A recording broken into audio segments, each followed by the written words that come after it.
You need to know this. After we were all forced into going along with George Bush's $700 billion bank bailouts 2 years ago that we were told would save our economy, it's beginning to look like a new bailout may be just around the corner. Almost 100 banks who received over $4 billion in bailouts are on the verge of collapsing, taking with them our taxpayer loans. $3 billion were already lost to taxpayers when the banks they bailed out collapsed soon after getting federal help.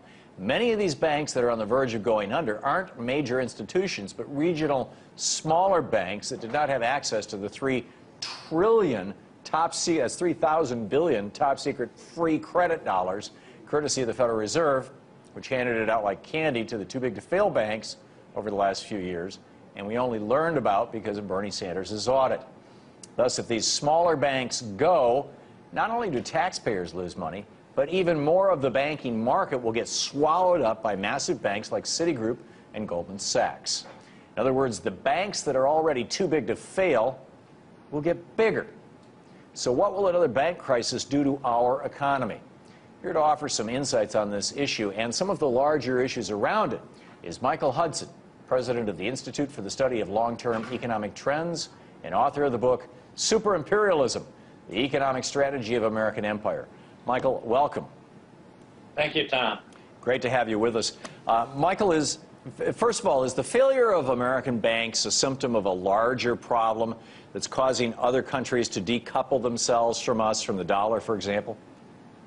Well, the reason they're planning on decoupling is the United States owes $4.5 trillion to foreign central banks. It's running a chronic trade deficit. Its military deficit has been responsible for much of the balance of payments since the Vietnam War and even before. And so money managers on Wall Street have taken the $600 billion that the Fed has created, and they've moved it out of the country to speculate on foreign currencies and to buy foreign assets. So you have capital flight by the very people being bailed out, financed by the Federal Reserve itself. Yeah, this sounds rather insane. I'm curious, just to give a little backstory to the whole thing. Richard Nixon, infamously, I suppose, took us off the gold standard back in the early 70s. What does that mean for us today? Nixon didn't have a choice. From the 1950s and 60s until the early 70s, the entire balance of payments deficit was military spending. The private sector was just exactly in balance. So there was no more gold to cover the currency, and there was no choice but to take a soft gold. In fact, already in the 1960s, when I worked as Chase Manhattan Bank's balance of payments economist, every Friday we'd sit and we'd look at the Federal Reserve's reports on the gold cover of the dollar, and it was going down and down and down. And you could see in advance that the dollar was going to have to close the gold pool. That's what my books were about. And we're in the same position today.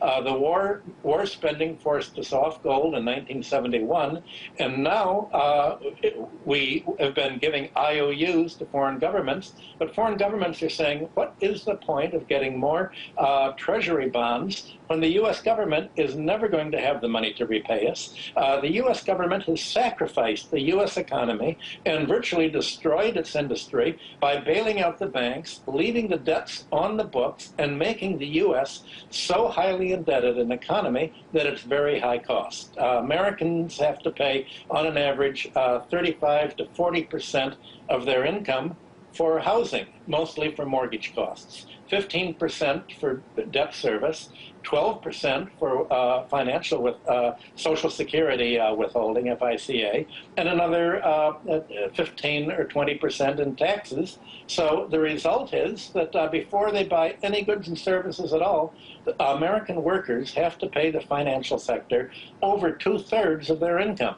No matter how little they're paid and how little they buy, they're already priced out of the world market, and foreign governments see that, and they say, why on earth are we going to take any more IOUs when the IOUs from the Treasury are mainly to pay for the Pentagon putting its 800 military bases all around us? Right. And isn't to some extent this lack or failure of the United States to generate wealth anymore, as we did from the 30s to the 80s, arguably, to be in the manufacturing business, actually be producing things.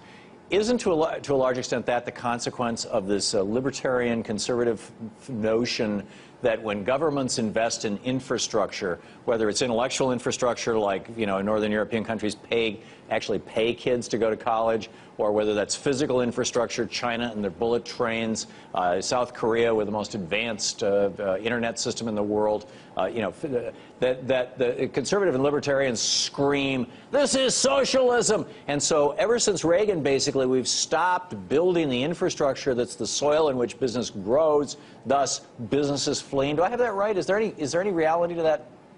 Yes, there is. When libertarians say country socialist, what they mean is it's low cost.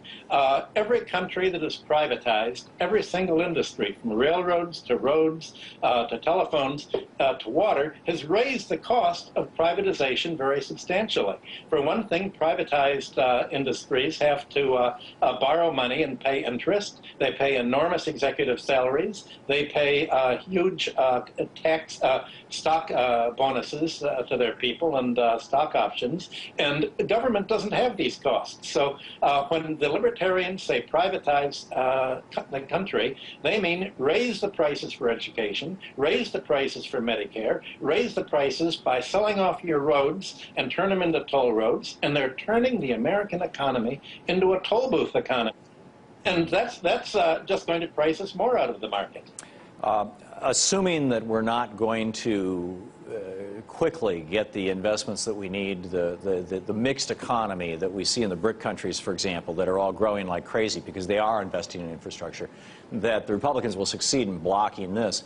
Is there any other way that we can make a transition, at least out of an economy that's dependent upon war? I don't see how, because we're going to continue to have the war spending we're having. The Republicans are going to block local spending, and the states and localities in this country are so broke that they're selling off their office buildings. Chicago's selling off its sidewalks to be... they already sold off their parking meters, and the Skyway. So how does this, what happens to the average American if the BRIC countries and the oil producers of the Middle East, BRIC being Brazil, Russia, India, and China, if these countries and the countries of the Middle East, who are the major accumulators of dollars right now, were to drop the dollar as the currency to trade oil in, to basically the international exchange currency? They are dropping the dollar. China has made deals with Russia and with Turkey to conduct all their trade in their own currency, and they've decided, what's the point of having dollars if we can't get anything for it? So, and this is a process that's going, but when it reaches the point where they no longer need dollars at all to trade in these commodities, what does that mean to the average American? I mean, what's the end game scenario here, and how far out is that? It means that the price of imports is going to go up, prices are going to go up. It means jobs are going to get fewer and fewer. It means there's going to be unemployment. Their taxes will go up, and the government is going to say, we have to choose either to pay the very rich people the interest we owe them, or we'll have to cut back Social Security. So we're going to see big fish eat little fish. The big creditors are going to be paid. The pensioners, Social Security recipients, they're not going to be paid. Cities are going to cut back employment, and you're going to have an economy that looks like England looked after World War II. It's not going to be very good. Right, which was very, shall we say, austere, to say the very least. How does all this interact with this current warning of these 100 or more bank failures, these small and medium-sized banks? Which is symptom, which is cause? The bank failures are largely a symptom of the real estate bubble. Right now, if you walk down Broadway in New York or other major streets, you're going to find a lot of for rent signs in the stores up and down. The banks that are in trouble are the local community banks and the small banks that have lent mainly to small businesses, which mean real estate businesses, and they're going under.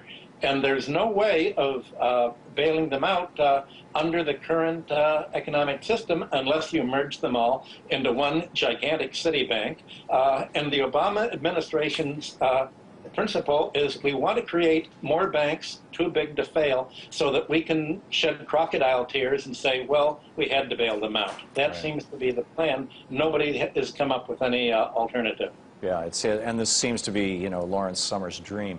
Thank you, Michael Hudson. Thanks so much for being with us tonight. Oh, it's good to be on you. If Wall Street wasn't calling the shots in the Bush administration 2 years ago, we might have ended up or have broken up the too big to fail banks for good. Instead, now it looks like we're poised for another massive bailout, and they're going to get larger. If we continue these trade and monetary policies, we may even be looking at another massive crash. From Bush to Boehner, here we go again. Rinse, wash, and repeat.